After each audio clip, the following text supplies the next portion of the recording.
এজন অসম পবিত্ৰ বিধানসভাৰ বিধায়ক এইটো মূৰত অকণ মালটো থাকিব লাগে। এই ৬,০০০ যিটো এইটোতো মই আকৌ কৈছোঁ নহয়, এটা ফাল্টু ফটুৱা কথা এটা। ৰাজনীতি কৰিলে বুলি এনে ফটুৱা কথা কোনোবাই যে ক'ব পাৰে, এইটো এটা এটা হাস্যকৰ বিষয় হৈ পৰিছে। আৰু এই ফটুৱা কথা কেইদিনমানৰ আগত অখিল গগৈ যি মন্তব্য আগবঢ়ালে যে ৬,০০০ ওচৰা-ওচৰি ছাত্ৰী ঝুমুৰ বিননিৰ মেট্ৰিক পৰীক্ষা দিবলৈ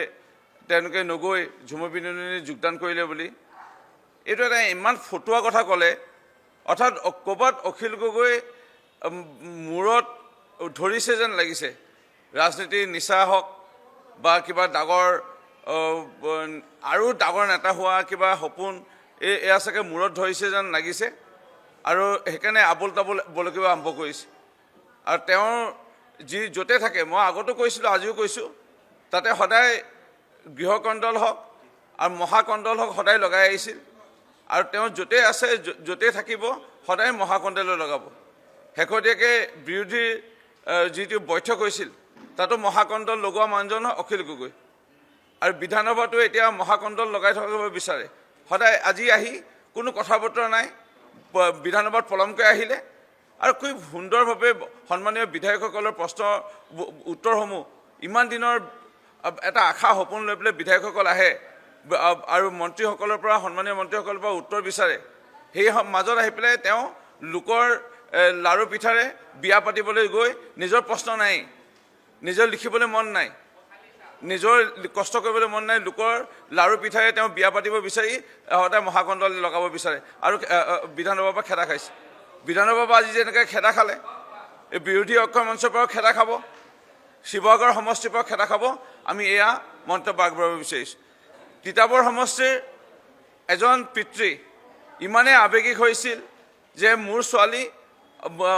অহা বৰ্ষতো হয়তো মেট্ৰিক দিব পাৰিব, কিন্তু ঝুমুৰ বিননি প্ৰত্যেকবাৰে নাহিব। আজি প্ৰত্যেক চাহ জনগোষ্ঠীৰ লোকসকলৰ যিটো আৱেগ, যিটো মাননীয় মুখ্যমন্ত্ৰী ডক্টৰ হিমন্ত বিশ্ব শৰ্মা ডাঙৰীয়াৰ যিটো প্ৰয়াস আজি বিশ্বদৰবাৰলৈ ঝুমুৰক লৈ যোৱালৈ, ইয়াক আমি আন্তৰিকতাৰে আমি আদৰিছিলোঁ। আৰু সকলোৱে আনন্দৰে উৎসাহেৰে, কোনোবা কলেজৰ প্ৰফেচাৰ, কোনোবা স্কুলৰ শিক্ষয়িত্ৰী, কোনোবা এডভকেট, কোনোবাই মাষ্টাৰ ডিগ্ৰী কৰি আছে, কোনোবাই PhD কৰি আছে, তেনে ছোৱালীসকলে বা ছাত্ৰীসকলে আহি পেলাই ইয়াত এই ঝুমুৰ বিননি যোগদান কৰিছে। এয়া মই কোৱা কথা নহয়, প্ৰত্যেকৰ কেমেৰাত আপোনালোকে আবদ্ধ হৈছিলে যেতিয়া আপোনালোকে আমাৰ ঝুমুৰ বিননিৰ নাচনীসকলৰ মন্তব্য লৈছে। ইমানেই আন্তৰিকতা আমাৰ এই ঝুমুৰ বিননিক লৈ পেলাই আমাৰ ৰাইজ জড়িত হৈ পৰিছিল। যি সময়ত আজি বিজেপি, আজি চৰকাৰ, কেন্দ্ৰ চৰকাৰ, মাননীয় আজি প্ৰধানমন্ত্ৰীগৰাকী, নেতাগৰাকীৰ প্ৰয়াস, মাননীয় মুখ্যমন্ত্ৰী ডক্টৰ হিমন্ত বিশ্ব শৰ্মা ডাঙৰীয়াৰ নেতৃত্বত, ভাৰতীয় জনতা পাৰ্টীৰ নেতৃত্বৰ যি আমাৰ চৰকাৰ ৰাজ্যত আছে, এই দুটা চৰকাৰৰ প্ৰয়াস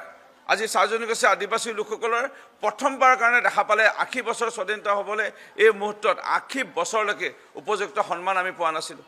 আজি আমাৰ মহামহিম দেশৰ ৰাষ্ট্ৰপতি দ্ৰৌপদী মুৰ্মু ডাঙৰীয়ানীক, আদিবাসী এগৰাকী মহিলাক দেশৰ ৰাষ্ট্ৰপতি আজি স্থানত উপদিষ্ট কৰাই হওক, চাহ বাগান অঞ্চলৰ লাইনৰ ৰাস্তা পকীকৰণে হওক, আজি চাহ জনগোষ্ঠীৰ লোকসকলৰ আজি অসম নাগালেণ্ড, অসম মেঘালয়, অসম অৰুণাচল দুৰ্গম অঞ্চলত আজি হাইস্কুল নিৰ্মাণ কৰা হওক, আজি কলেজ নিৰ্মাণ কৰাই হওক, আজি চাহ জনগোষ্ঠীৰ লোকসকলে পোনপ্ৰথমবাৰৰ বাবে এই অসমত আজি ঘাম পেলাই এই মাটিত আজি চাহ উৎপাদন কৰি হওক, তেল শোধনাগাৰ, ৰেল লাইন, ডাঙৰ ডাঙৰ ৰাষ্ট্ৰীয় ঘাইপথ আজি নিৰ্মাণ কৰাৰ ক্ষেত্ৰত এই অসমৰ বৃহত্তৰ আজি বৰ অসমক আজি সৃষ্টি কৰাত অকণমান হ'লেও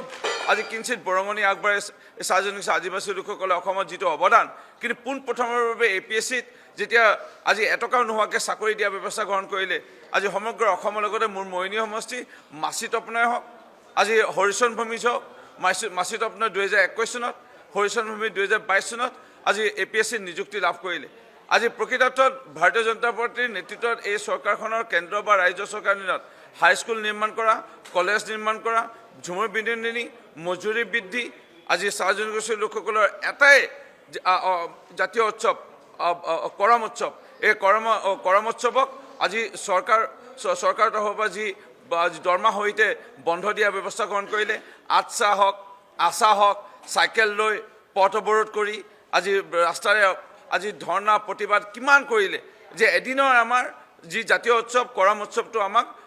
বন্ধ দিব লাগে সেই বন্ধ এই বিজেপি চৰকাৰে দিলে আজি কৰম উৎসৱৰ বন্ধ আজি স্কুল কলেজ আজি মহামহিম ৰাষ্ট্ৰপতি দ্ৰৌপদী মুৰ্মু ডাঙৰীয়ানীক ৰাষ্ট্ৰপতি প্ৰদান কৰাই হওক চাৰ্জনগোষ্ঠী আদিবাসী লোকসকলৰ আজি ভাৰতীয় জনতা পাৰ্টীৰ চৰকাৰখনে যেনে আজি সেৱা আগবঢ়ালে আজি ৰাইজ আজি বিজেপি দলৰ চৰকাৰৰ প্ৰতি আকৃষ্ট হোৱা এই দেখা পায় আজি মই আকৌ কৈছোঁ এই মহাকণ্ডল লগোৱা এই অখিল গগৈ এই আবুল তাবুল বলকাল লৈ আমি ধিক্কাৰ দিছোঁ আৰু মোৰ বিশ্বাস ভৱিষ্যতৰ দিনা চাহ জনগোষ্ঠীৰ লোকসকলক এই মন্তব্যই তেওঁ অপমান কৰাই নহওক চাহ জনগোষ্ঠীৰ আদিবাসী লোকসকলক অপদস্থ কৰিছে কোনো চাহ বাগান আৰু আদিবাসী অঞ্চলত এই অখিল গগৈ নামৰ এই প্ৰাণীজনক সোমাব দিব নালাগে এই একেবাৰে বৰ্জন কৰিব লাগে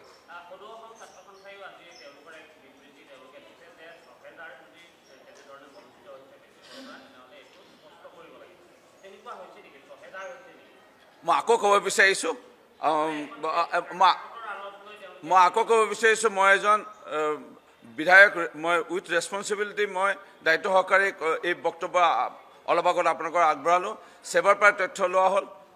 আৰু ইয়াৰ লগতে প্ৰত্যেক বিভিন্ন চেণ্টাৰৰ পৰা তথ্য লোৱা হ'ল বিভিন্ন জিলা আয়ুক্তৰ লগত কথা পতা হ'ল প্ৰত্যেক বৰ্ষত 400 বা 500 ছাত্ৰ বা ছাত্ৰী বিভিন্ন কাৰণবশতঃ অসুখৰ কাৰণতে হওক বা বিভিন্ন ৰোগৰ কাৰণতে হওক বা বিভিন্ন কাৰণত তেওঁলোকে পৰীক্ষা দিবলৈ নাহে 400 বা 500 আৰু উক্ত দিনা যদি 400 বা 500 গোটেই অসমৰ সৰ্বমুঠ গোটেই অসমৰ 400 বা 500 ওচৰচে ছাত্ৰ ছাত্ৰী অহা নাই তে 6000 সংখ্যাটো ক'ত পালে এইটো গোটেই অসমৰ তাকো চাহ জনগোষ্ঠী নহয় ইয়াৰ বিভিন্ন জাতি জনগোষ্ঠী যি আছে গোটেই অসমৰ আৰু তেনেস্থলত এই 6000 যিটো এইটোতো মই আকৌ কৈছোঁ নহয় এটা ফাল্টু ফটুৱা কথা এটা এজন অসম পবিত্ৰ বিধানসভাৰ বিধায়ক এইটো মূৰত অকণ মালটো থাকিব লাগে 6000 ছাত্ৰী ইয়াত আহিব আৰু দেউতাক মাকে পৰীক্ষা দিবলৈ নিদি ইয়াত পঠিয়াব তিতাবৰৰ এজন পিতৃ তেওঁ আবেগৰ অতি হৈ পেলাই তেওঁ পঠিয়াইছে তেওঁ দায়িত্ব ছাত্ৰীগৰাকীও পিতৃৰ লগত কথা পাতিছে আৰু পৰিয়ালটোক কৈছে যে অহাবাৰ আমি দিমেই ভালধৰণে পাছ কৰিমেই ফাৰ্ষ্ট ডিভিজন পাছ কৰিম লেটাৰ লৈ পাছ কৰিম সেই চিকিউৰিটিৰ ভিত্তিত সেই দুগৰাকী নাচনী বা ছাত্ৰীক দেউতাকে অনুমতি দিছে আৰু নিজেও লৈ আহিছে নিজেও ঢোল বজাইছে আৰু এইটো এটা আবেগ বিজেপি চৰকাৰৰ প্ৰতি যিটো আজি ৰাইজৰ দেখা পাইছে এইটো লৈ পেলাই মই কৈছোঁ নহয় মহাকণ্ডল বিধানসভাৰ পৰা অখিল গগৈ খেদা হৈছে আৰু এই বিৰোধী যিটো ঐক্য মঞ্চ তাৰ পৰাও তেওঁ এক প্ৰকাৰে খেদা খাইছে অহাবাৰ শিৱসাগৰ সমষ্টিৰ পৰাও খেদা খাব যিকোনো খবৰৰ বাবে যোগাযোগ কৰক 7099017330 লগতে 7099017110 নম্বৰত